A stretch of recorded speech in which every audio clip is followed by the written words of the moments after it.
Assalamualaikum warahmatullahi wabarakatuh. Halo semua, kami dari kelompok 5 akan mempresentasikan hasil diskusi kelompok kami dengan tema Budaya Disabilitas di Sebuah Masyarakat Non-Cacat. Sebelumnya, perkenalkan nama saya Esti Wulandari dan kelima rekan saya, Jihan Nur Inayah, Intan Khurratu Aini, Revia Nindita, Agustina, dan Tolib Sidik. Langsung saja ke materi. Konferensi Pendidikan Nasional tahun 2003, di mana sekelompok pendidik berusaha membahas semua masalah keberagaman yang dihadapi para profesor dan juga mahasiswa dalam pendidikan guru. Mereka menuliskan perasaan mereka ke dalam sebuah puisi yang dimana membahas tentang ras, jenis kelamin, etnis, budaya, dan lain-lain. Dalam aspek budaya yang menghubungkan penyandang disabilitas menjadikan tema yang dieksplorasi. Setiap penyandang disabilitas mengalami pengalaman yang sangat mirip ketika berhadapan dengan klasifikasi sosial. Dalam dekade terakhir, penyandang disabilitas berjuang menegakkan hak mereka. Mereka memandang diri mereka dalam sudut pandang yang lebih positif dan lebih bersatu. Sapiro berpendapat, banyak penyandang disabilitas kurang memiliki orientasi terhadap hak-hak sipil mereka sebelum disahkannya Undang-Undang Disabilitas. Bagi seorang yang belum pernah mengalami hidup disabilitas, mungkin tampak tidak pantas membicarakan budaya disabilitas, karena banyak ciri budaya yang berbeda. Selanjutnya presentasi akan dilanjutkan oleh rekan saya. Saya Jihan Nur Inayah. Kecacatan mereka adalah berbagai pengalaman perjuangan menghadapi diskriminasi dan belajar untuk hidup yang berbeda dari apa yang dianggap normal. Mereka menghadapi klasifikasi sosial yang sama, reaksi representasi kecacatan. Penyandang disabilitas seringkali lebih mudah untuk mendiskusikan perasaan mereka yang mendalam tentang kehidupan mereka dengan penyandang disabilitas lainnya. Bagi penyandang disabilitas, kesetaraan sejati menggabungkan premis bahwa semua manusia, terlepas dari perbedaan mereka, berhak untuk dianggap dan dihormati secara setara dan memiliki hak untuk berpartisipasi dalam kehidupan sosial dan ekonomi masyarakat. Untuk mengupayakan kesetaraan ini, penyandang disabilitas telah menemukan cara untuk bekerja sama untuk mempromosikan tujuan sosial dan inklusi. Dalam perjuangan untuk hak-hak sipil, para penyandang disabilitas menjadi satu kesatuan dengan ancaman bersama seperti pengucilan dan pembatasan akses. Kohersi ini kelompok menjadi dasar dari organisasi hak-hak disabilitas dan protes terhadap ancaman bersama.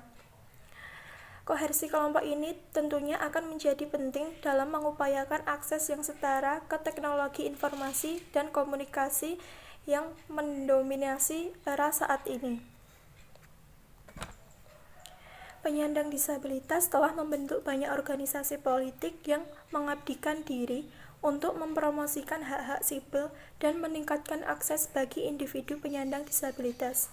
Organisasi yang mengkampanyekan hak-hak sipil untuk individu penyandang disabilitas dimulai dengan sungguh-sungguh pada 1960-an dan menjadi kekuatan nasional melalui protes pada 1970-an. Dalam contoh lain, penyandang disabilitas telah membantu organisasi yang mempromosikan kebebasan berekspresi mereka. Misalnya, organisasi yang mempromosikan upaya artistik untuk penyandang disabilitas berusaha menyediakan sarana ekspresi diri dan kebanggaan dalam identitas.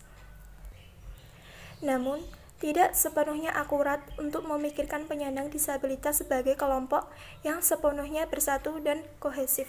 Orang dengan jenis disabilitas yang berbeda memiliki tujuan dan masalah yang berbeda dengan akses, akomodasi, pemberdayaan diri, dan kemandirian yang secara signifikan membatasi kohesi orang dengan disabilitas. Nama saya Intan Nurroto Aini, NIM saya 191221124. Saya di sini akan melanjutkan presentasi dari Mbak Jihan Nur Inayah. Perbedaan dalam masalah yang dihadapi oleh penyandang disabilitas yang juga bertentangan dengan gerakan hak-hak disabilitas yang memiliki figur sentra yang diidentifikasi secara publik serta gerakan hak-hak sipil lainnya. Dari perbedaan ini, penyandang disabilitas mengalami umum yang sama meski secara spesifik berbeda. Pengalaman ini sebenarnya memperkuat budaya karena penyandang disabilitas memiliki pengalaman dan kemampuan pribadi yang berbeda untuk kontribusi masyarakat, memiliki stabilitas membentuk karakter psikologis seseorang yang dipengaruhi oleh peristiwa, cara seseorang diperlakukan oleh orang lain, dan peristiwa dengan cara seseorang berpikir dan merasakan tentang dirinya sendiri. Seseorang penyandang disabilitas cenderung memiliki ciri kepribadian sebagai berikut. 1. Menerima keberadaan di antara orang-orang. 2. Menerima kerentanan manusia dan menyadari kebutuhan untuk membantu orang lain. 3. Menangani ketidakpastian. 4. Menemukan humor dan ketidakmampuan dan masalah yang ditimbulkannya. 5. Mengelola banyak tugas secara bersamaan. 6. Berorientasi tinggi pada tujuan dan kemungkinan masa depan. 7. Melaraskan dengan penutupan dan dalam berkomunikasi pribadi. 8. Bersikap fleksibel, kreatif, dan transpirasi dalam situasi dengan simbol daya terbatas atau mode operasi non-tradisional. Nama saya Revi Anindita Dwi Astuti dari kelas 3D. Di sini saya akan menjelaskan tentang pengembangan istilah dari penyandang disabilitas. Dari dahulu, istilah kerip atau pincang adalah istilah gaul untuk penyandang kaum disabilitas. Kerip terus digunakan secara umum dalam komunitas penyandang disabilitas. Istilah tersebut diperluas untuk mencakup orang-orang dengan segala kecacatan, tidak hanya mereka yang memiliki gangguan fisik saja. Istilah itu menumbangkan penghinaan tradisional yang dari dulu digunakan terhadap penyandang disabilitas dan mengubah dengan cara yang sama seperti kelompok minoritas lainnya telah mengubah kata-kata kebenciannya terhadap penyandang disabilitas. Selanjutnya ada istilah Crip is Hip, yaitu slogan sebuah tanda kebanggaan dan penegasan kaum disabilitas.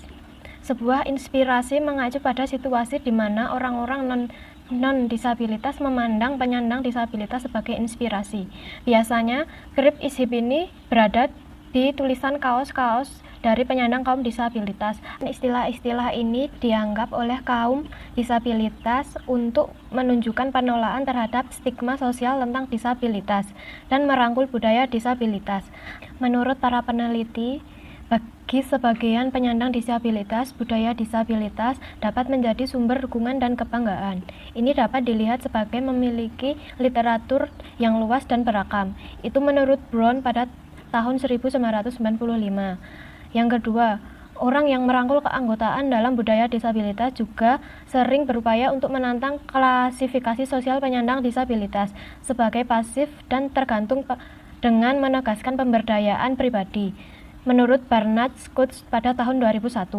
Yang terakhir, bagi penyandang disabilitas, budaya kebanggaan terhadap disabilitas juga mencakup nilai-nilai pengalaman yang berhubungan dengan disabilitas, yang menekankan pada nilai penentuan nasib sendiri, koneksi pribadi, saling ketergantungan, dan komunitas manusia. Itu menurut Longmore tahun 2003. Individu penyandang disabilitas mencerminkan semakin banyak individu penyandang disabilitas di masyarakat, maka akses inklusi, keberagamaan, hak-hak sipil telah memberikan akses masuk bagi penyandang disabilitas ke banyak elemen masyarakat yang sebelumnya tertutup dan tidak menerima penyandang disabilitas. Dengan semakin banyaknya individu penyandang disabilitas yang bekerja sama, berbagi pengalaman, dan meneliti implikasi disabilitas, penyandang disabilitas mulai dapat memahami disabilitas sebagai pengalaman pribadi dan sebagai pengalaman kolektif, sehingga penyandang disabilitas bisa berbaur dengan penyandang non-disabilitas lainnya. Perkenalkan, saya Agustina Damayanti. Di sini saya akan menyampaikan bagian menghadapi ke depan, melihat ke depan. Yang dimaksud adalah banyaknya kemenangan, kemajuan, dan kesuksesan dalam beberapa dekade terakhir di banyak negara yang tidak dapat diremehkan. Dunia sosial yang dialami oleh penyandang disabilitas saat ini di Amerika Serikat, Eropa, Australia, dan sejumlah tempat lain sangat berbeda dengan dunia sosial bahkan 30 tahun yang lalu. Setiap individu yang mengalami perubahan sosial dan hukum ini memperkuat nilai dan pentingnya perubahan tersebut. Setiap penyandang disabilitas yang termasuk dalam masyarakat juga menunjukkan kepada orang lain perubahan besar yang telah terjadi dan mungkin meningkatkan orang lain itu tentang kemanusiaan para penyandang disabilitas. Inklusi, akses, dan hak sipil dapat meningkatkan kesadaran dan pemahaman tentang penyandang disabilitas di antara semua anggota masyarakat. Assalamualaikum, saya Tholib Sidik Hidayat. Saya di sini akan melanjutkan presentasi yang dibawakan oleh Mbak Agus. Langsung saja, pada Maret 2003, Gubernur California mengeluarkan permintaan maaf resmi atas kegiatan Agnetika negara bagian. Hal ini membuat California menjadi negara bagian kelima dari 32 negara bagian Amerika Serikat dengan Undang-Undang Eugenika yang mengeluarkan permintaan maaf resmi. Negara bagian lainnya adalah seperti Virginia, Carolina Utara, Oregon, dan Carolina Selatan. Wake Forest University juga secara resmi meminta maaf atas keterlibatan sekolah kedokterannya dalam program sterilisasi North Carolina. Bukan semburan pengakuan, tetapi cukup untuk menunjukkan bahwa beberapa pemimpin mulai menyadari signifikan sosial dari pengakuan atas cara-cara penganiayaan penyandang disabilitas di masa lalu. Ketika para penyandang disabilitas menghadapi masa depan, mereka memiliki banyak hal untuk dikerjakan dalam terus meningkatkan posisi sosial mereka dan banyak hal untuk dirayakan dalam apa yang telah dicapai. Pada tahun 1954, Albert Einstein menegur bahwa meskipun perjuangan untuk hak asasi manusia tidak akan pernah selesai, namun berhenti melanjutkan perjuangan itu akan menjadi kehancuran umat manusia. Einstein tahun 1994, penyandang disabilitas harus menemukan penghiburan dan inspirasi dalam pernyataan ini. Meskipun perjuangan untuk inklusi, akses, keragaman, dan hak hukum dalam masyarakat belum selesai dan kemungkinan besar akan selalu demikian, ada kebanggaan yang luar biasa atas perubahan sosial yang sangat besar yang disebabkan oleh penyandang disabilitas. Ada juga banyak harapan tentang seberapa banyak yang telah berubah dalam beberapa tahun setelah ribuan tahun tanpa kemajuan. Itu tadi presentasi dari kelompok kami. Apabila banyak salah, kami mohon maaf yang sebesar-besarnya. Wabillahi taufiq wal hidayah. Wassalamualaikum warahmatullahi wabarakatuh.